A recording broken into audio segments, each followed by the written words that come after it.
मेरी बात पे तवज्जो फरमाइएगा। हज़रत जरीर बिन अब्दुल्लाह रज़ी अल्लाह ताला अन्हु फरमाते हैं, मैं छोटी सी तिजारत करता था, कारोबार। कुछ लोग समझते हैं कि अल्लाह सिर्फ मस्जिद में मिलता है, हालांकि तिरमिज़ी शरीफ में हदीस मौजूद है। नबी पाक अलैहिस्सलाम ने फरमाया, जो सच्चा ताजर होगा ना, तिजारत सच्चाई से करे, अल्लाह क़यामत के दिन उसे नबियों के साथ जगह अता फरमाएगा। कितना बड़ा दर्जा है। हजरत मारूफ करखी रहमतुल्लाह ताला अलैह के ज़माना मुबारका में कुछ लोग आपकी खिदमत में आए कि हुजूर बारिश नहीं होती, दुआ कर दें। तो आप फरमाने लगे, वो मेरी खानका के, मेरे मदरसे के, मेरी मस्जिद के सामने एक करियाने की दुकान वाला है, उससे दुआ कराओ, बारिश हो जाएगी। लोग उसके पास गए, कहा जनाब दुआ कर दें, बारिश नहीं होती। तो उसने कहा हजरत मारूफ करखी से दुआ कराएं। कहने लगे उन्होंने भेजा है। तो कहने लगा मुझे तो लफ्ज भी सीधे नहीं आते, चलो उन्होंने भेजा है तो मांग देते हैं दुआ। कहने लगा, ए अल्लाह मेहरबानी फरमा, इनको बारिश अता फरमा। अभी लोग कहते हैं उसकी दुआ मुकम्मल भी नहीं हुई थी कि रब करीम ने अहले बगदाद को बारिश अता फरमा दी। ये बारिश हो गई ना, तो वो जो कुछ लोग तो चले गए, जो साहिब नजर लोग थे वो हजरत मारूफ करखी की खिदमत में आए, जो तजस्सुस में रहे। उन्होंने कहा हुजूर समझ नहीं आई, ये हमारे साथ ही रहता है, आम सा बंदा है, आपने कहा उससे दुआ कराएं। क्या रात को जब दुनिया सो जाती है तो ये मस्जिद आ जाता है, तन्हाई में इबादत करता है? तो हज़रत मारूफ करखी फरमाने लगे, ऐसी कोई बात भी नहीं। कहा हुजूर फिर आपने इससे दुआ करने को क्यों कहा? तो आप फरमाने लगे, 30 साल हो गए मेरे सामने दुकान करता है, ये सौदा जब भी तोलता है पूरा तोलता है, ये लोगों की खैरखाई करता है। तो जो बंदा अल्लाह तबारक व तआला के बंदों के साथ इतना वफादार रहता है, रब उसकी दुआएं जरूर कबूल फरमाया करता है। हजरत जरीर बिन अब्दुल्लाह रज़ी अल्लाह तआला अन्हु कहते हैं, मैंने जब कलमा पढ़ा ना तो मैं तजारत करता था छोटी सी। अगर तू समझता है ना कि मैं अपने ऊपर दीन को पूरा नाफिज ना करूं, तो फिर जुज़वी मुसलमान तो कहीं कहा ही नहीं गया। मेरे आला हजरत फाजिल बरेलवी रहमतुल्लाह ताला अलैह से किसी ने पूछा था, हुजूर नेक कौन होता है? तो आला हजरत फरमाने लगे, जिसकी तन्हाइयां साफ सुथरी होती, जो अकेले में अल्लाह से डरता है, जो तन्हाई के अंदर साफ सुथरा होता है। महफिल में तो मेरी तरह सारे सज समर के आते हैं। फरमाया जो अकेला बैठा हो और उस पर अल्लाह का खौफ तारी हो, वो असल में नेक बंदा होता है। मेरे भाई, हजरत जरीर बिन अब्दुल्ला कहते हैं, मैंने जिस दिन कलमा पढ़ा तो अर्ज की, या रसूल अल्लाह सल्लल्लाहु अलैहि वसल्लम को नसीहत फरमाए। तो नबी पाक सल्लल्लाहु अलैहि वसल्लम ने फरमाया, अद्दीनुन नसीहा, मेरा सारा दीन किसी की खैर खाई करने का नाम, भला कर किसी का। हजरत जरीर इब्ने अब्दुल्ला ने वो बात सुनी और चले गए। कहते मैं पहले दिन गया, उस दुलगाबा के अंदर ये चीज रवायत मौजूद है। कहते मैं पहले दिन गया, एक यहूदी से मैंने घोड़ा खरीदा और 3 दिनार में मेरा उसके साथ सौदा तय हो गया। फरमाते हैं जब घोड़े की मैंने लगाम पकड़ी और मैं चंद कदम चला तो वो घोड़ा बड़े ठंडे मिजाज का था, कि साऊ आखिद है पंजाबी, वो बड़ा साऊ था। कहते हैं वो बिल्कुल मेरे साथ साथ चलने लगा। तो मैं वापस पलटा और मैंने उस यहूदी से कहा, ये तो घर में भी रखने के लिए बड़ा अच्छा है, ये तो सवारी घर में बच्चों के दरमियान भी ठीक है। 3 दिनार नहीं, तू 6 दिनार रख, तेरा महंगा है। कहते हैं वो आंखें खोल के मेरी तरफ देखने लगा। अब मैंने दोबारा घोड़े पे सवारी की, जब थोड़ा सा मैंने उसको चलाया तो कहते हैं वो तो सवारी में भी बड़ा उम्दा था। मैंने उस यहूदी की तरफ फिर तवज्जो की, मैंने कहा यार तेरा घोड़ा महंगा है, तू 3 दिनार और रख। कहते मुझे कहने लगा, तू वही है जो पहले आता था या तू बदल गया है? मैंने कहा नहीं, अब मैं बदल गया, अब मैं वो नहीं हूं, अब मेरे अंदर तब्दीली आ गई, मुझे किसी ने बदल दिया है। कच्चा रंग ललारी वाला जड़ा चढ़दा लैंदा रहिंदा, ए इश्क तेरे दा रंग मुहम्मद चढ़ जाए फेर नहीं लैंदा, मैं बदल गया हूं। कहते का बात तो बताओ। तो फरमाने लगे, यार मैं तुझे अगर 9 दिनार दे के भी मंडी में जाऊंगा तो मेरा वहां फिर भी 12 का बिकेगा, तो अगर 3 दिनार अल्लाह मुझे इसमें से फिर भी दे देगा तो मैं तेरे 6 क्यों रखूं, तू रख। तो यहूदी कहने लगा, जनाब आप बताएं तो सही, आप कैसे बदले? तो फरमाते मैंने उससे कहा कि बदल इस तरह गया हूं कि मैंने मदीने वाले महबूब का कलमा पढ़ लिया है, और मेरे नबी पाक सल्लल्लाहु ताला अलैहि वसल्लम ने मुझसे फरमाया कि लोगों की खैर खाई करना, भला करना, किसी का नुकसान ना करना, किसी के साथ ज्यादती ना करना, किसी को लूटना ना। तो मैं बदल गया हूं, मेरे अंदर इनकलाब आ गया। अब मैं शऊरी तौर पर एक इंसान बन गया हूं। कहते हैं ये कह के जब मैंने घोड़े का रुख मोड़ा ना तो यहूदी छलांग लगा के मेरे पीछे बैठ गया। मैंने कहा तू कहां जा रहा है? कहने लगा मुझे भी वहीं ले चल जिस नबी ने तुझे बदला है, मैं भी उनकी खिदमत में जाना चाहता हूं। हम इनकलाब लाना चाहते हैं तकरीरों से। जो बंदा भी स्टेज पे बैठता है ना, अब तो लोग कंट्रोल ही नहीं करते कि वो क्या कह रहे हैं। उदू इला सबील रब्बिका बिल हिकमत वल मौइज़तिल हसना, अच्छे तरीके से लोगों को दीन की तरफ बुलाना चाहिए। और चूंकि हमारे यहाँ ये स्टेटस भी नहीं है कि किसने बैठना है और किसने नहीं बैठना, लिहाजा मेरी तरह जो भी बैठ जाता है सबसे नेक वही होता है। बाकी वो ना उससे पहले कोई अच्छा आदमी गुजरा होता है माज़ अल्लाह, और ना उसे अपने मुआसरीन में कोई नजर आता है, और बाद वाले तो वैसे नहीं ना अच्छे होते। तो भाई याद रखें, इनकलाब सिर्फ तकरीरों से नहीं आता, अमल देखते हैं लोग। आला हजरत फाजिल बरेलवी के छोटे साहिबजादे थे हुजूर मुफ्ती आजम हिंद। तो किसी शख्स ने उनसे पूछा कि हुजूर क्या मतलब है? थोड़ी देर लोगों का दोस्ताना रहता है फिर टूट जाता है। तो आप फरमाने लगे जब तक तो लोग बातें सुनते हैं तब तक तो लोग साथ रहते हैं, और जब थोड़ा सा अमल देखने लगते हैं फिर पीछे हटने लगते हैं, फिर वो बैक होने लगते हैं। इसीलिए तो महबूब ने फरमाया किसी को परखना हो तो लेन देन करके देख, उसके साथ सफर करके देख, वक्त बिता के देख, फिर तुझे पता चले। मिलाद एक इनकलाब है, बदल जाने का नाम है।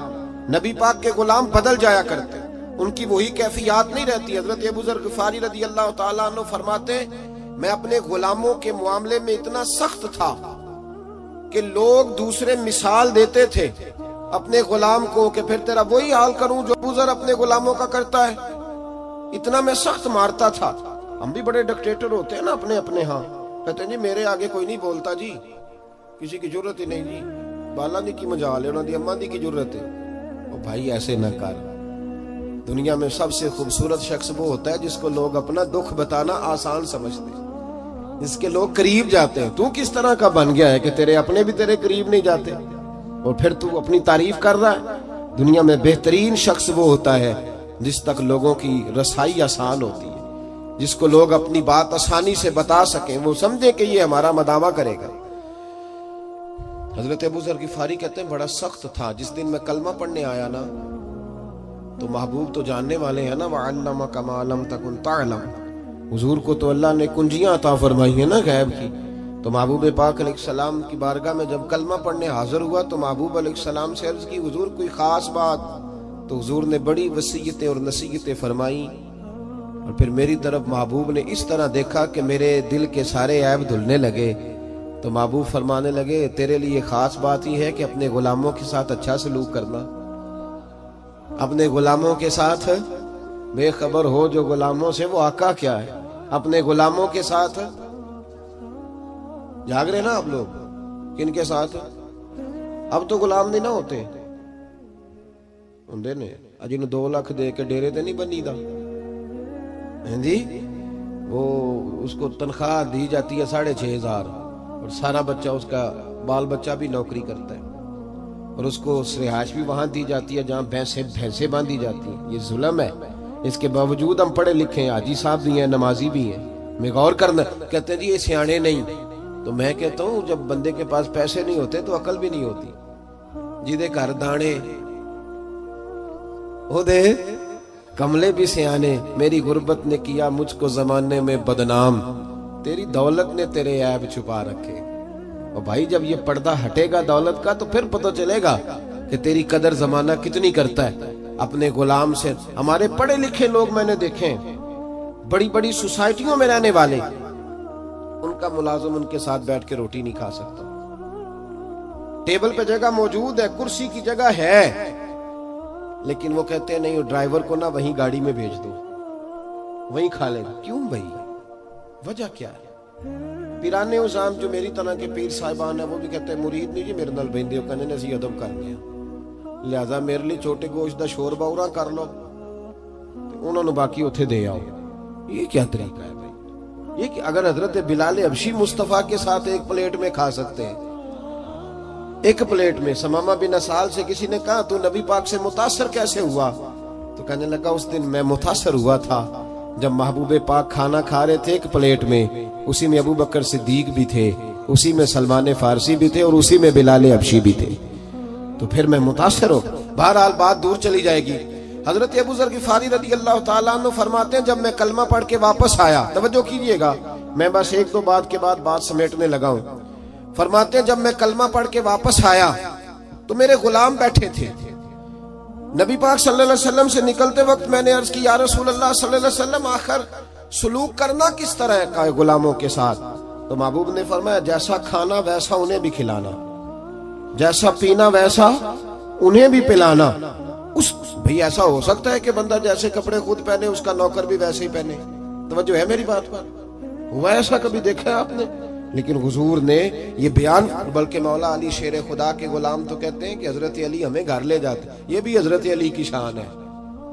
हाँ जी, ये भी बयान होनी चाहिए और ये नजर भी आनी चाहिए कभी कभी उनका नाम लेने वालों। हजरत अली के गुलाम कहते हैं, मैं मौला अली के साथ बाजार गया तो हजरत अली ने 2 जोड़े खरीदे। इस तरह हम भी 2 तरह के नहीं खरीदते, एक पहनने वाला, एक देने दिलाने वाला। देन दुआन वाले लहदा दे दिया जी, क्या बात है भाई। हुजूर अलैहिस्सलातु वस्सलाम ने ये कहा है कि मोमिन वो होता है जो अपने लिए पसंद करे वही अपने भाई के लिए। तो वो दुकानदार ने भी एक रखा होता है चूरा लहदा करके, वो कहता है देन दुआन वाले ले जाओ, और फिर उस पे बड़े रट्टे होते हैं। बहरहाल ये समाजी मसला है, इस पर मैं चलता नहीं वरना बड़ी दूर तक जाना पड़ेगा। अर्ज ये करना चाह रहा हूं कि हजरत अली शेर खुदा रज़ी अल्लाह ताला अन्हु के गुलाम कहते हैं, मैं मौला अली के साथ गया, उन्होंने 2 जोड़े खरीदे।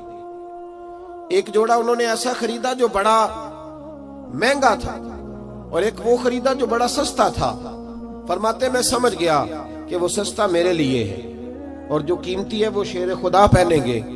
लेकिन फरमाते हैं जब वापस आने लगे और एक जगह से जुदा होने लगे, मुझे अपने हुजरे में जाना था, हजरत अली को अपने हुजरा मुबारका में जाना था, तो शेर खुदा ने जब मुझे जोड़ा थमाया तो वो थमाया जो महंगा था। मैंने अर्ज की, हुजूर ये क्या है? आप फरमाने लगे, मैं बूढ़ा हूं तू जवान है, तेरे ऊपर ये ज्यादा जचेगा। ये भी सुन्नत है, ये भी तरीकत है, ये भी हजरत मौला अली से साबित है कि खुद जोड़ा सस्ता पहनना और गुलाम को महंगा पहनवाना, ये भी साबित है। ये भी तरीका मेरे महबूब पाक का, इसे भी कभी अपनाना चाहिए।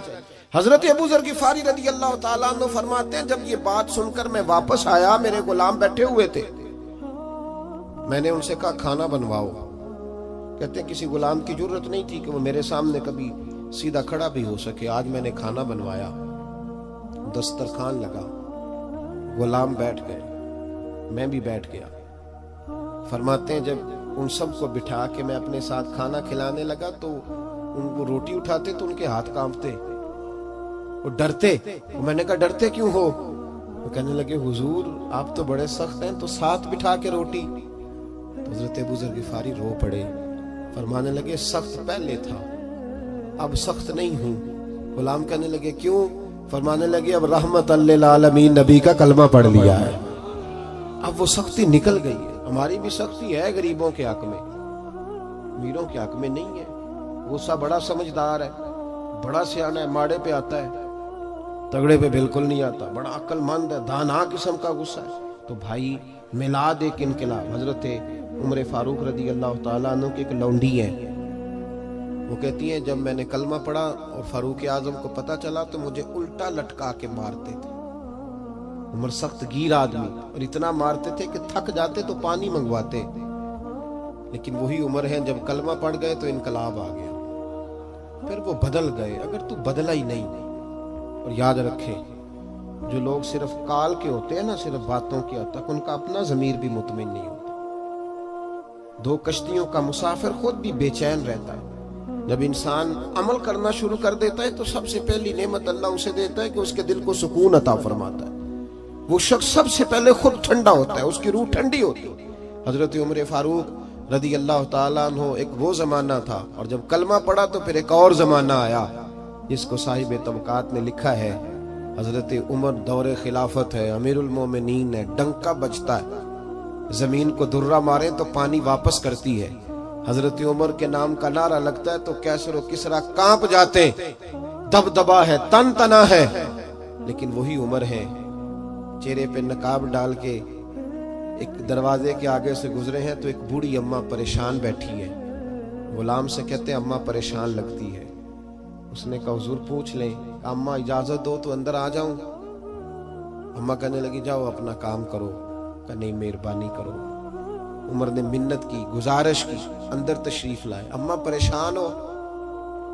तो बूढ़ी अम्मा बोल पड़ी, कहने लगी बड़ा शिकवा है उमर से, मैं बूढ़ी भी हूँ, बेवा भी हूँ, बेऔलाद भी हूँ, 25 दिनार कर्जा चढ़ गया, 3 दिन से भूखी हूँ, उमर ने मेरा हाल नहीं पूछा। सैयदना फारूक आजम रदी अल्लाह ताला अन्हु फरमाने लगे, अम्मा उमर को क्या पता तू इस हाल में है। तो मदीने की वो बूढ़ी उम्मत को बताती है कि जमहूरियत क्या होती है, वो बोल के बताती है कि जमहूरियत क्या होती है। वो बूढ़ी अम्मा कहने लगी क्या कहा तुमने, उमर को खबर नहीं? तो जाओ मेरा पैगाम दो उमर को जाके कि हुकूमत छोड़ दे, उसके हवाले करे जो खबर रख सकता है, ना इधर उधर की तू बात कर, ये बता के काफिला क्यों लुटा, मुझे रहजनों से गरज नहीं, तेरी रहबरी का सवाल है, तू बता तू कहां था, कैसे हो गया, जो सरबराह होगा उसे जवाब देना हो।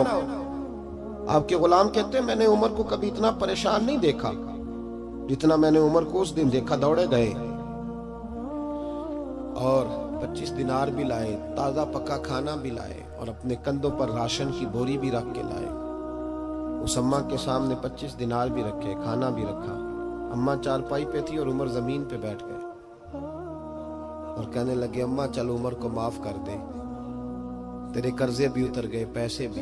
अम्मा दुखी थी ना, अब तो खैर बड़ी मौज है, अब तो खानकाई लोगों के पास भी गरीब लोग आके दुख नहीं सुना सकते। अगर वजीर से मिलना बड़ा मुश्किल है तो पीर से मिलना भी बड़ा ही मुश्किल है। कोई इन गरीबों की बदावा किधर जाएं बेचारे, किससे जाके बात करें। कहते हैं मुख्तसर सी बात करो, हजरत बड़े नाजुक मिजाज है, ज्यादा बात ना करना, सुन नहीं सकते, ना ऐसे करो। मुस्तफ़ा करीम अगर सारा दिन मस्जिद में बैठ के गरीबों की सुनते हैं तो तू भी बाहर निकल आ, कुछ फर्क नहीं पड़ता, इनके बीच रह, ये कहीं तो बेचारे जाके अपने आंसू गिरा सके, किसी को तो अपने दुख की बात कर सके। तड़प रही है दुनिया, सिसक रहे हैं लोग, लेकिन बस जो जहां मस्त हुआ है वो वहां हो गया। भाई वो अम्मा दुखी थी तो रो पड़ी, कहने लगी मैं उमर को माफ नहीं करूंगी, मैं तो पका हुआ फालू, किसी वक्त भी गिर जाऊंगी, कब्र में मुस्तफा आएंगे तो मैं उमर का शिकवा करूंगी, मैं कहूंगी हुजूर इसने मेरा हाल नहीं पूछा। आपके गुलाम कहते उमर इतना रोए कि मैंने कभी रोते देखा ही नहीं। ओ भाई उमर मना रहे हैं उस अम्मा को, इस अम्मा का 4000 वोट नहीं, इस अम्मा की बरादरी का 25,000 वोट नहीं, ये ऑक्सफोर्ड यूनिवर्सिटी की डिग्री होल्डर नहीं, ये वो वाली अम्मा नहीं जिसके खत्म पे सारे ऐलान करें कि मुझे भी दिया करती थी तोड़ा और मेरे लिए भी अम्मा बड़ी अच्छी थी, मैं मुझे भी बड़ा चाहती थी, ये वो वाली नहीं। तो बेआबरू बेआसरा औरत है, बेचारी परेशान है, रो रही है। हजरत उमर फारूक कहने लगे अम्मा चल मेरी खातर उमर को माफ कर दे। कहने लगी जा तेरी खातर माफ किया। फारूक आजम फरमाने लगे लिख के दो। अम्मा ने कहा लिखो मैं साइन करती हूँ। उमर ने लिखा फुलां बिनते फुलां को उमर से शिकायत थी, फिर माफ करा ली। साइन कराने के लिए आगे बढ़ाया था कि मौला अली शेर खुदा आ गए। हजरत अब्दुल्ला इब्ने मसूद रदी अल्लाह ताला अन्हुमा तशरीफ लाए। उमर यहाँ खड़े हो, सारे मदीने में ढूंढ के आया हूँ। अम्मा ने सुना उमर था, ये मैंने क्या कह दिया। अम्मा उठी, जनाब उमर फरमाने लगे अम्मा तूने जो कहा सही कहा, अब अपनी बात पे कायम रह, जरा साइन कर दे। अम्मा ने साइन किए तो हजरत उमर फारूक ने, ओ भाई ये दास्तान सराई नहीं कर रहा, ये वो लोग हैं जो मेरे मुस्तफ़ा ने तैयार फरमाए हैं, और तू बदल के देख, अल्लाह तुझे इनके तकवे का फैज अता फरमाएगा। तू बदल तो सही, इरादा तो कर, अल्लाह तुझे फैज देगा इनके तकवे, और जरूर तेरे अंदर वो नूर पैदा करेगा जो अपने इन नेकों को उसने अता फरमाया। हजरत अलीउल मुर्तज़ा और जनाब अब्दुल्ला इब्ने मसूद से जनाब उमर कहने लगे चलो आ गए हो तो बतौर गवाह तुम भी साइन कर दो। उनके साइन हुए तो फिर उमर रोए और उसको लपेटा रुके को, और जनाब अली की तरफ बढ़ा के फरमाने लगे अली मुझे लगता है मैं तुमसे पहले दुनिया से जाऊंगा, जब चला जाऊं तो ये रुक्का मेरे कफन में रख देना। अगर महबूब अलैहिस्सलाम ने पूछा उमर मेरी उम्मत का क्या करके आए हो, तो रुक्का खोल के अर्ज करूंगा या रसूल अल्लाह एक कम्मा नाराज थी, मैं उसे भी राजी करके आया हूं। तब्दीली पैदा करें, अपने आप को तब्दील करें। हमें पता होता है इतने नमाज फर्ज है, इसके लिए PhD करने की जरूरत नहीं, माँ बाप का अदब करना चाहिए, इसके लिए MPhil का मकाला लिखने की जरूरत नहीं, ये हलाल है ये हराम है इसके लिए MBA या BBA करने की जरूरत नहीं, ये हमें वैसे भी पता है। हम जानते हैं ये मशकूक है, इसके लिए हमें एमकॉम की डिग्री हासिल करने की हाजत नहीं। अपने आप को तब्दील करें, तब्दीली लाएं। हम सारे निकले हुए हैं मखदूम बनने के लिए। जो मखदूम बनता है परेशान रहता है, उसने सलूट नहीं किया, उसने सलाम नहीं की, उसने मेरा नाम नहीं लिया। जो खादम बनता है वो मौज में रहता है, असी किसी दे कुछ भी नहीं लगते, ना कोई साडा दर्दी, वो बड़ी मौज में होता है। नौकर की थे नखरा की। इसलिए अपने आप को तब्दील करें। अगर सैकड़ों महफिलों के बावजूद भी हमें कमा लिए गया, तो मैंने महफिल कराने वाले से पूछा, मैंने कहा नमाज पढ़ते हो? कहता है नहीं। मस्जिद नहीं जाते? बिल्कुल नहीं। तो मैंने कहा इस महफिल को क्या समझते हो तुम? वो रस्म है? क्या मतलब है इन चीजों? ये रसूमात है, ठीक है, अदा की छुट्टी की। महफिल तो इनकलाब का नाम है। हुजूर गौसे आजम रदी अल्लाह तआला अन्हु की महफिल होती थी तो एक एक महफिल में सैकड़ों लोग तौबा कर जाया करते। तो इनकलाब है। तुमने क्या हासिल किया? और अगर तुम नहीं हासिल नहीं किया तो आगे तुम लोगों को क्या दोगे? इससे तब्दीली लाएं। अगर आप बदल जाए ना, महफिल से उठ के जाएं और कहें मैंने दाढ़ी रख ली, मैं नमाजी हो गया, तो इंशाल्लाह किसी और के दिल में भी शौक पैदा होगा कि मुझे भी करानी चाहिए। और जो नहीं आए थे उन्हें भी जायका पैदा होगा कि हमें भी इस तरफ तवज्जो करनी चाहिए। अल्लाह सजाने वालों को, आने वालों को बरकत अता फरमाए।